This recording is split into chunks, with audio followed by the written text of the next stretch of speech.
You own a business. You believe in your company. You believe you deliver a better experience than your competitors. Is this confidence based on your intentions, your goals, your beliefs, your values, and your personal commitment to your customers' happiness? It is? Uh-oh. Judging yourself by your intentions isn't a danger among friends because a friend knows your heart even when your actions are inappropriate. But it is a real and present danger in business. We judge ourselves by our intentions, but others judge us by our actions. What happens when a prospective customer makes contact with your company? Do they meet your best employee on that employee's best day? Of course not. They meet your average employee on an average day. Or worse, they meet a below average employee on a below average day. And then you're confused by those negative reviews. Sad, isn't it? Your intentions and motivations and personal commitments never quite made it to the party. Wouldn't it be great if your employees were consistently delivering the experience you've always believed in? I'm going to help you make that happen. The process is called message integration. The key is to take what's in your heart, your highest and brightest and best intentions, and bury those intentions deep in the hearts of your employees. Francis Fry, that most beloved of Harvard Business School professors, says, you can't change a person's performance until you first change their beliefs.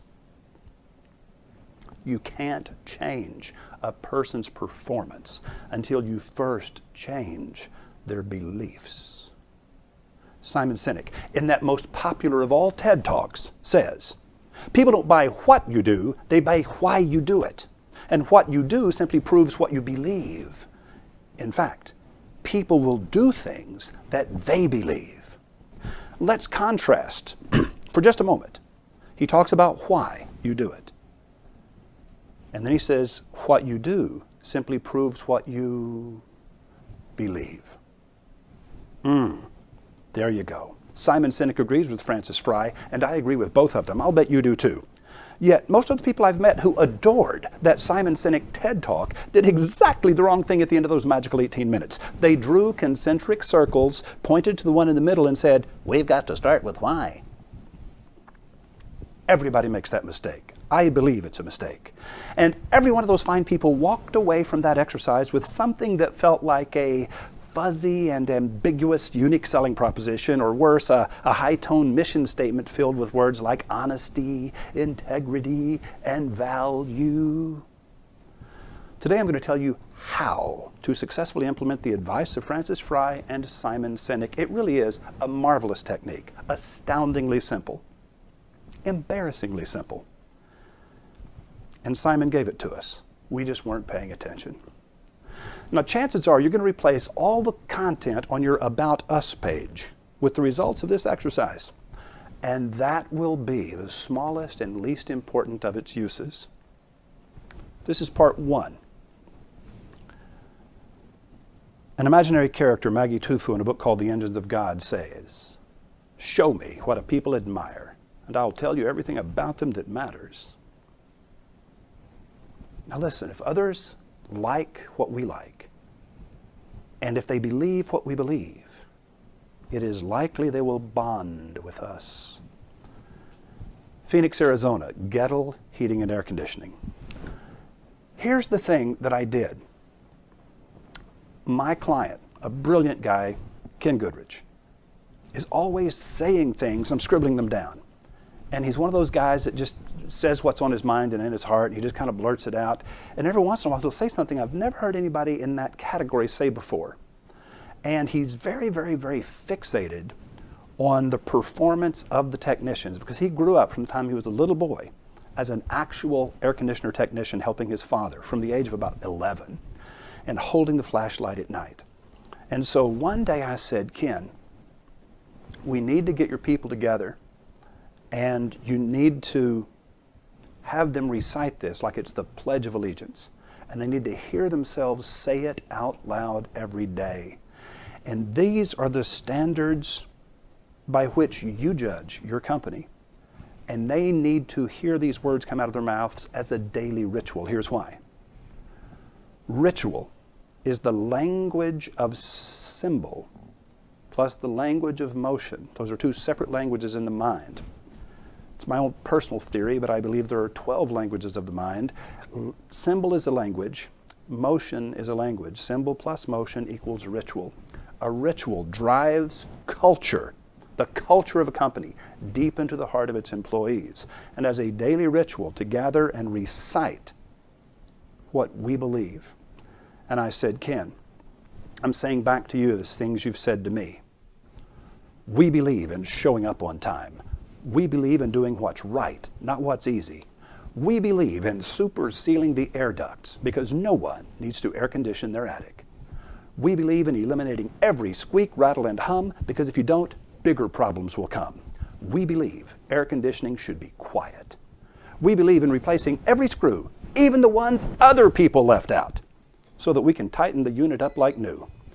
We install everything plumb, level, and square because this is the signature of a superior technician. We believe every customer deserves our very best work.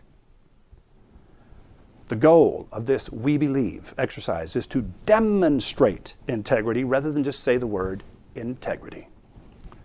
Now, we're going to look at another example of this in a moment, but first, let me tell you what you have to do. I'm going to show you two examples actually.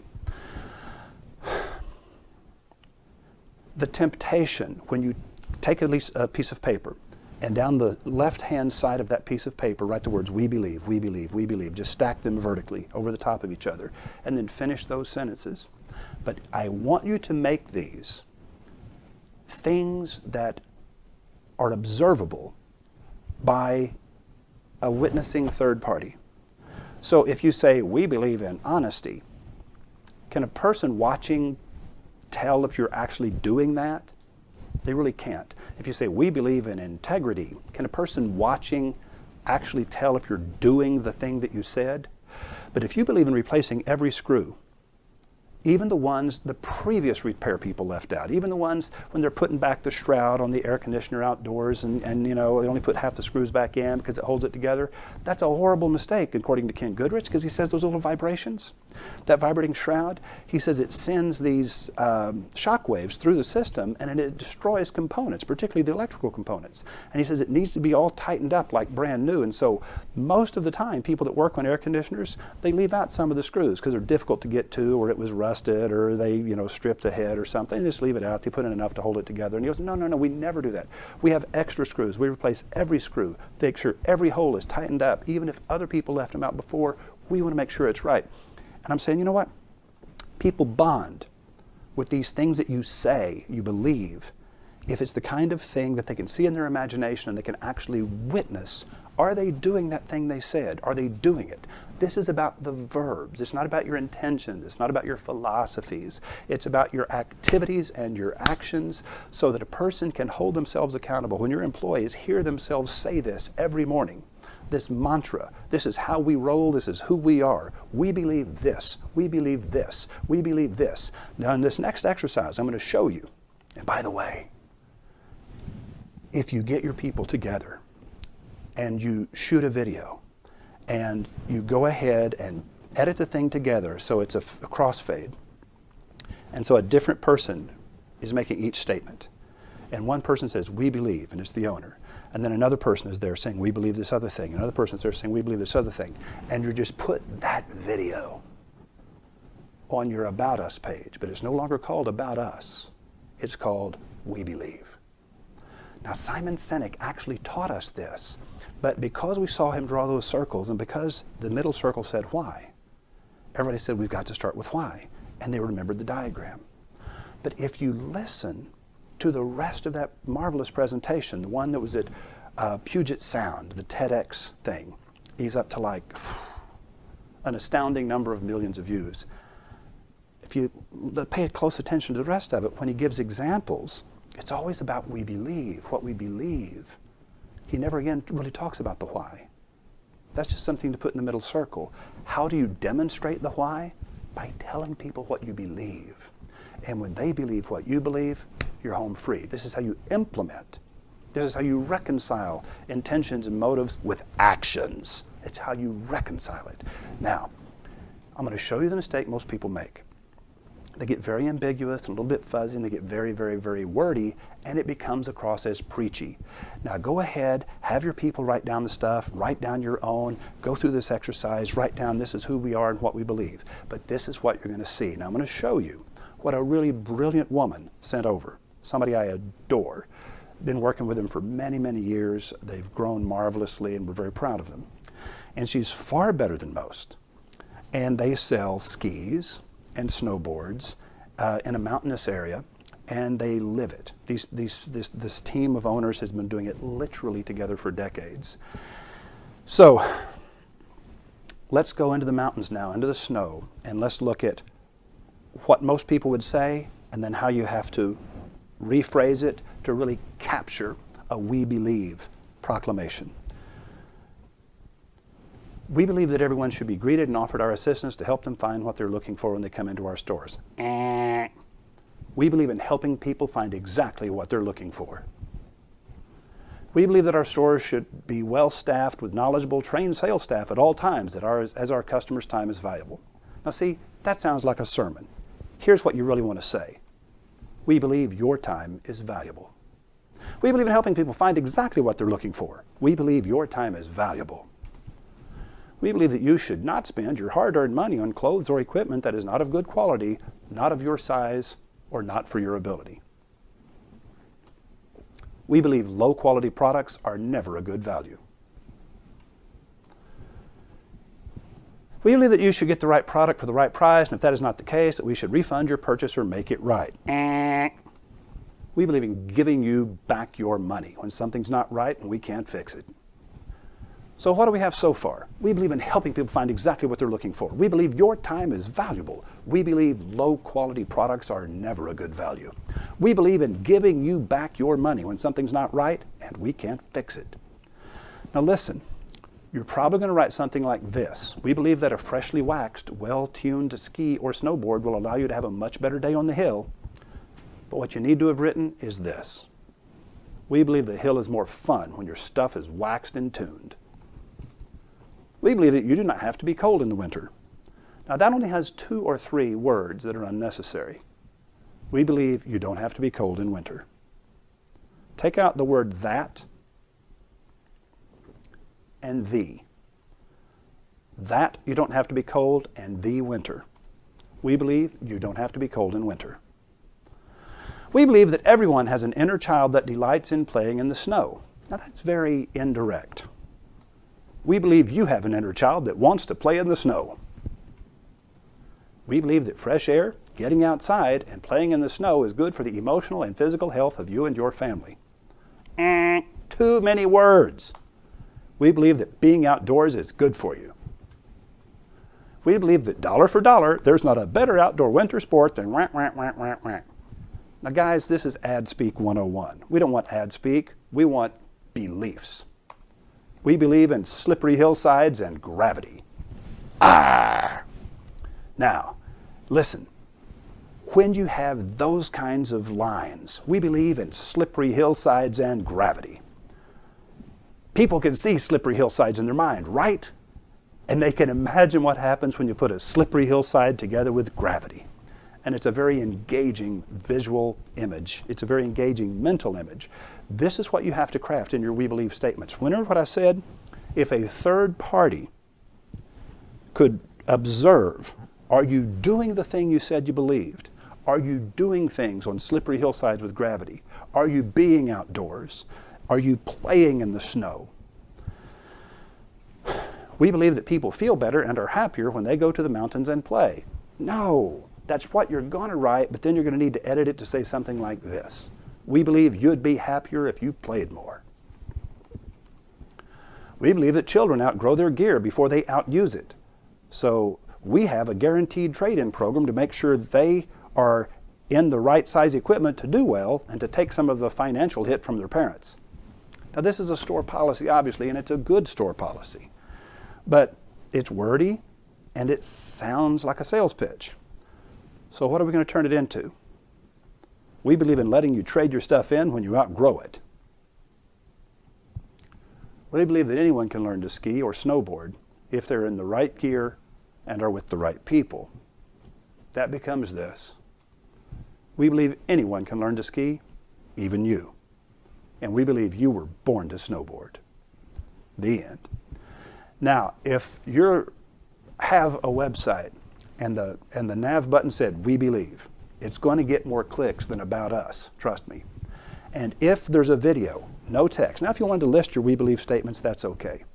But even better, let your people deliver those things, looking right into the lens of the camera and saying, "We believe this." The next person says, "We believe," "We believe." And they're describing actions that they believe in taking. Now, if you open with something that's a little bit global and ambiguous, and if you close with something that's a little bit global and ambiguous, okay. Opening line, "We believe in doing our best." Fine. One of those at the beginning, "We believe in doing the right thing, not the easy thing." I think it's what Gettle says. "We believe in doing the right thing, not the easy thing." Now, that's not necessarily a very visual statement. It's not something easily observable by a third party. Therefore, let's let that be an opening line, and you can close with a line like that. But all the ones in between really do need to be highly visual lines. I'm going to give you the opening and the closing simply because we can think of them as bookends. But in between, we need to give them very specific details of what these things look like when we actually demonstrate them. Let's look at one more example. Now, this is a clothing line, and a really amazing clothing line. And they have some really brilliant writers on staff. It's an international company, soon to be a $1 billion company. And they said, "We believe in quality connections, real talk. We believe in emerging artists. We believe in partnering with locals in every city. We believe in good food, good wine, and good conversation. We believe in creativity. We believe in thoughtful design. We believe technical can be useful." Beautiful. "We believe quality should be comfortable. We believe in teamwork.